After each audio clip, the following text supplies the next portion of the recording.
بسم اللہ الرحمن الرحیم۔ السلام علیکم ناظرین محترم، ہم اپنی آج کی ویڈیو میں نبی کریم صلی اللہ علیہ وسلم کے چند معجزات کے بارے میں بات کریں گے، لہٰذا مکمل ویڈیو دیکھیے گا۔ حضور خاتم النبیین صلی اللہ علیہ وسلم کے معجزات میں شق القمر کا معجزہ بہت ہی عظیم الشان اور فیصلہ کن معجزہ ہے۔ حدیثوں میں آیا ہے کہ کفار مکہ نے آپ سے یہ مطالبہ کیا کہ آپ اپنی نبوت کی صداقت پر بطور دلیل کے کوئی معجزہ اور نشانی دکھائیے۔ اس وقت آپ نے ان لوگوں کو شق القمر کا معجزہ دکھایا کہ چاند دو ٹکڑے ہو کر نظر آیا۔ حضرت عبداللہ بن مسعود رضی اللہ تعالیٰ عنہ اس موقع پر موجود تھے۔ انہوں نے اس معجزہ کو اپنی آنکھوں سے دیکھا تھا۔ ان کا بیان ہے کہ حضور صلی اللہ علیہ وسلم کے زمانے میں چاند دو ٹکڑے ہو گیا، ایک پہاڑ کے اوپر اور ایک ٹکڑا پہاڑ کے نیچے نظر آ رہا تھا۔ آپ نے کفار کو یہ منظر دکھا کر ان سے ارشاد فرمایا کہ گواہ ہو جاؤ، گواہ ہو جاؤ۔ مگر یہ واضح ترین اور فیصلہ کن معجزہ دیکھ کر بھی کفار مکہ مسلمان نہیں ہوئے، بلکہ ظالموں نے یہ کہا، محمد صلی اللہ علیہ وآلہ وسلم نے ہم لوگوں پر جادو کر دیا، اور اس قسم کی جادو کی چیزیں تو ہمیشہ ہی ہوتی رہتی ہیں۔ آپ کا دوسرا معجزہ سورج پلٹ آنے کا ہے۔ اس کا واقعہ یہ ہے کہ حضرت بی بی اسماء بنت امیس رضی اللہ عنہا کا بیان ہے کہ خیبر کے قریب منزل صحبہ میں حضور اکرم صلی اللہ علیہ وسلم نماز عصر پڑھ کر حضرت علی رضی اللہ تعالیٰ عنہ سر اقدس کو اپنی آغوش میں لیے بیٹھے رہے یہاں تک کہ سورج غروب ہو گیا۔ آپ کو یہ معلوم ہوا کہ حضرت علی رضی اللہ عنہ کی نماز عصر قضا ہو گئی ہے، تو آپ نے یہ دعا فرمائی کہ یا اللہ، یقیناً علی تیرے اور تیرے رسول کی اطاعت میں تھے، لہٰذا تو سورج کو واپس لوٹا دے تاکہ علی نماز عصر ادا کر لے۔ حضرت بی بی اسماء بنت امیس رضی اللہ عنہا کہتی ہیں کہ میں نے اپنی آنکھوں سے دیکھا کہ ڈوبا ہوا سورج پلٹ آیا اور پہاڑوں کی چوٹیوں پر اور زمین کے اوپر ہر طرف دھوپ پھیل گئی۔ حضور اقدس صلی اللہ علیہ وسلم کے معجزات میں سے سورج پلٹ آنے کے معجزے کی طرح چلتے ہوئے سورج کا ٹھہر جانا بھی ایک بہت ہی عظیم معجزہ ہے، جو معراج کی رات گزر کر دن میں وقوع پذیر ہوا۔ چنانچہ یونس بن بکیر نے ابن اسحاق سے روایت کی ہے،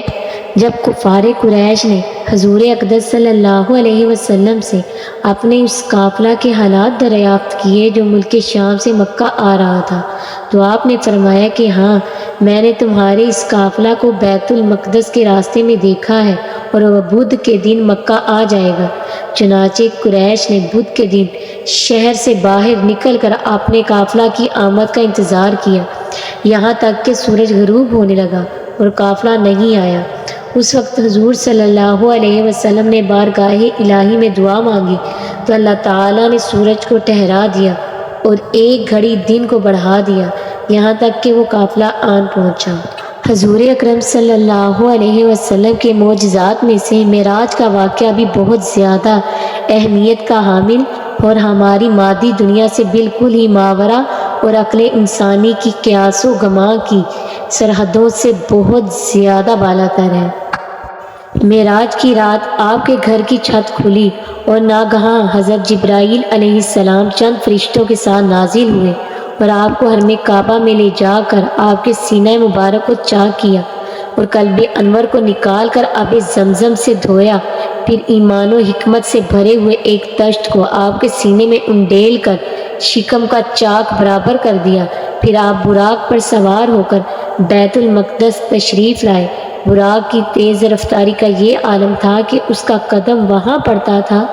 جہاں اس کی نگاہ کی آخری حد ہوتی تھی۔ بیت المقدس پہنچ کر براق کو آپ نے اس کے حلقہ میں باندھ دیا جس میں انبیاء علیہ السلام اپنی اپنی سواریوں کو باندھا کرتے تھے۔ پھر آپ نے تمام انبیاء اور رسولوں کو جو وہاں حاضر تھے 2 رکعت نماز نفل جماعت سے پڑھائی۔ پھر آپ نے اللہ پاک سے ملاقات فرمائی، وہاں آپ کو آپ کی امت کے لیے 5 نمازیں عطا فرمائی گئیں۔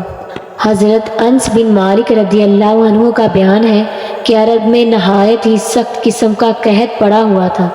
اس وقت جب کہ آپ خطبہ کے لیے ممبر پر چڑھے تو ایک اعرابی نے کھڑے ہو کر فریاد کی کہ یا رسول اللہ صلی اللہ علیہ وسلم، بارش نہ ہونے سے جانور ہلاک اور بال بچے بھوک سے تباہ ہو رہے ہیں، لہٰذا آپ دعا فرمائیے۔ اس وقت آسمان میں کہیں بدلی کا نام و نشان نہیں تھا، مگر جو ہی رسول اللہ صلی اللہ علیہ وسلم نے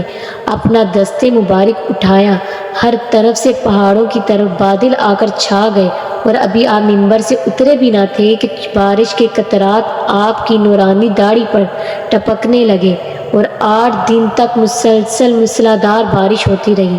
یہاں تک کہ جب دوسرے جمعہ کو آپ خطبہ کے لیے ممبر پر رونق افروز ہوئے تو وہی اعرابی یا کوئی دوسرا شخص کھڑا ہوا اور بلند آواز سے فریاد کرنے لگا کہ یا رسول اللہ صلی اللہ علیہ وسلم، مکان منہدم ہو گئے اور مال مویشی غرق ہو گئے، لہٰذا دعا فرمائیے کہ بارش بند ہو جائے۔ یہ سن کر آپ نے پھر اپنا مقدس ہاتھ اٹھا دیا اور دعا فرمائی، اے اللہ، ہمارے ارد گرد بارش ہو اور ہم پر بارش نہ ہو۔ پھر آپ نے بدلی کی طرف اپنے دست مبارک سے اشارہ فرمایا تو مدینہ کے ارد گرد سے بادل کٹ کر چھٹ گئے اور مدینہ اور اس کے اطراف میں بارش بند ہو گئی۔